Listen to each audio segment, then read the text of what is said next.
Over the past several days, the United States has experienced a series of devastating flooding events that have profoundly affected communities from the Southeast to the Midwest. Beginning in early July 2025, central North Carolina endured intense and sustained rainfall that triggered widespread flooding, infrastructure damage, and tragic loss of life. In some areas, water levels on the Haw River surged to nearly 32 feet, approaching historic highs and submerging entire neighborhoods under torrents of muddy water.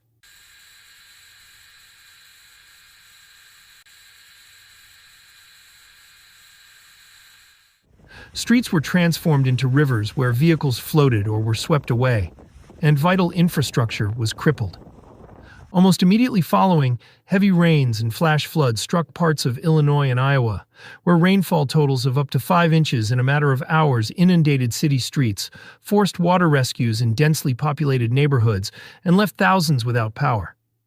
These consecutive storm systems have underscored the increasing volatility of weather patterns and the vulnerabilities of affected regions. Flood. Look at this.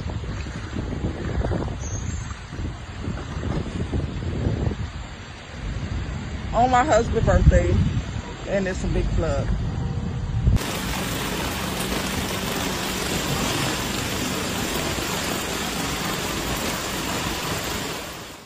From July 6th through July 9th, North Carolina bore the brunt of Tropical Storm Chantal's relentless assault. The storm produced extraordinary rainfall totals, with some locations receiving upwards of 10 inches in just a matter of hours. Southern Pines was inundated with nearly 8 inches of rain, prompting the failure of multiple dams and resulting in severe flash flooding that swamped roadways and residential areas. Alamance County faced similar devastation, where communities such as Saxapahaw and Graham were overwhelmed by floodwaters. The town of Chapel Hill experienced widespread inundation, forcing emergency evacuations as rising waters engulfed homes and apartment complexes. In particular, the Camelot Village neighborhood became a critical zone for rescue operations, where floodwaters trapped residents and necessitated immediate intervention. The situation extended beyond Chapel Hill. Orange County reported the displacement of over 60 individuals as floodwaters breached neighborhoods near Lake Michael.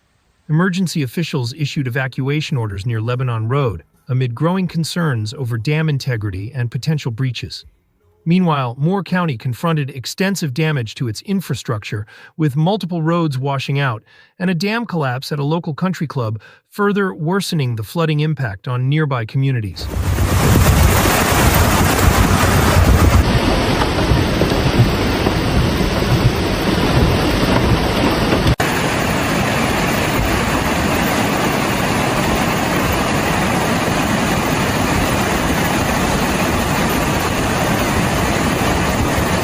Chatham County reported that more than 100 roads were either flooded or impassable due to water damage, isolating residents and hampering emergency response efforts. Water levels on the Haw River surged to nearly 32 feet, nearing the historic high mark set during Hurricane Florence. The scale of flooding and infrastructure damage compelled Orange and Moore counties to declare states of emergency. Emergency responders faced formidable obstacles as they conducted water rescues and evacuations, often navigating treacherous, submerged roadways. Tragically, at least 6 fatalities have now been confirmed in North Carolina.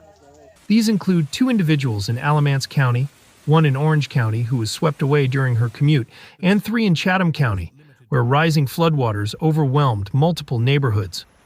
Additionally, an 83-year-old resident was reported missing and later presumed drowned after being caught in floodwaters.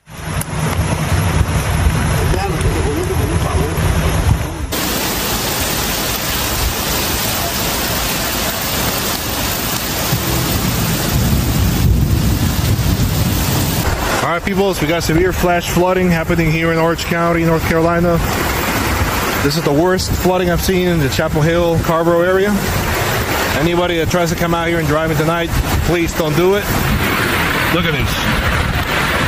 There's a waterfall where there shouldn't be one. Meteorologists attribute the intensity of these flooding events to an unusual convergence of atmospheric conditions.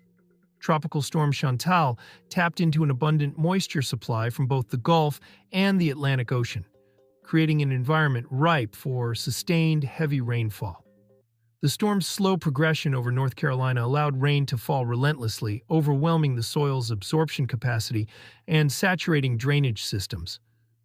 Experts from the National Weather Service and leading meteorological institutions emphasized that the system's ability to repeatedly draw moisture from distant sources magnified the volume and duration of precipitation, a pattern that contributed directly to the widespread flooding. The immediate impact of Chantal was followed by additional rounds of heavy rainfall across central North Carolina in the days that followed. Flash flood warnings were reissued on July 9th and 10th for Orange, Durham, and adjacent counties, where saturated grounds remained vulnerable. The town of Mebane encountered a severe crisis when its Grand Mebane water treatment plant became submerged under 6 feet of water. This incident forced the implementation of a Stage 5 mandatory water rationing plan, as the community faced the prospect of running out of potable water within 48 hours. The plant's pump building controls were compromised by flooding, halting treatment operations, and exacerbating the public health risks for residents.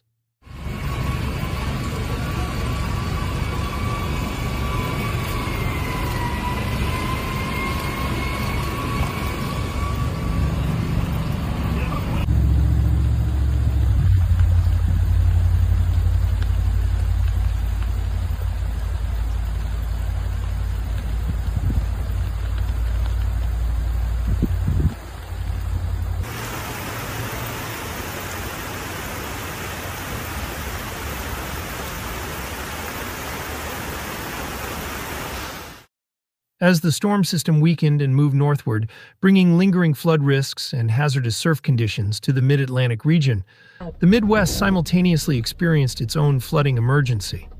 Beginning July 10th, northern Illinois and parts of Iowa saw heavy rainfall that ranged between 1 and 3 inches over already saturated terrain. Cities like Rockford, Illinois, were hit hard, with swollen rivers, flash floods, and widespread power outages affecting thousands. Local officials issued flash flood warnings and cautioned residents to stay off flooded roadways. Neighborhoods including Rockford Township and Machis Park were significantly impacted, forcing emergency services to conduct water rescues and damage assessments.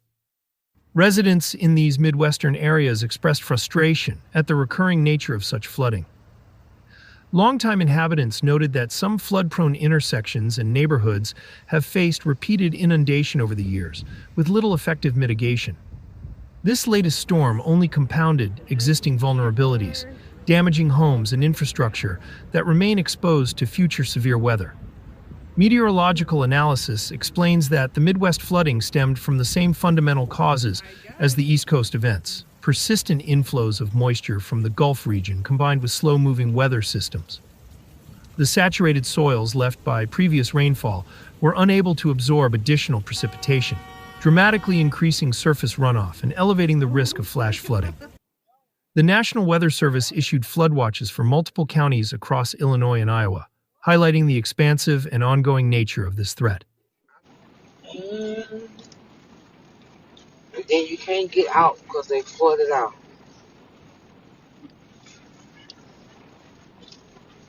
Ooh, Lord, people flooded. Oh, look at him. He's trying to get out. Looking ahead, experts warn that this pattern of repeated heavy rainfall and flooding is unlikely to abate in the short term.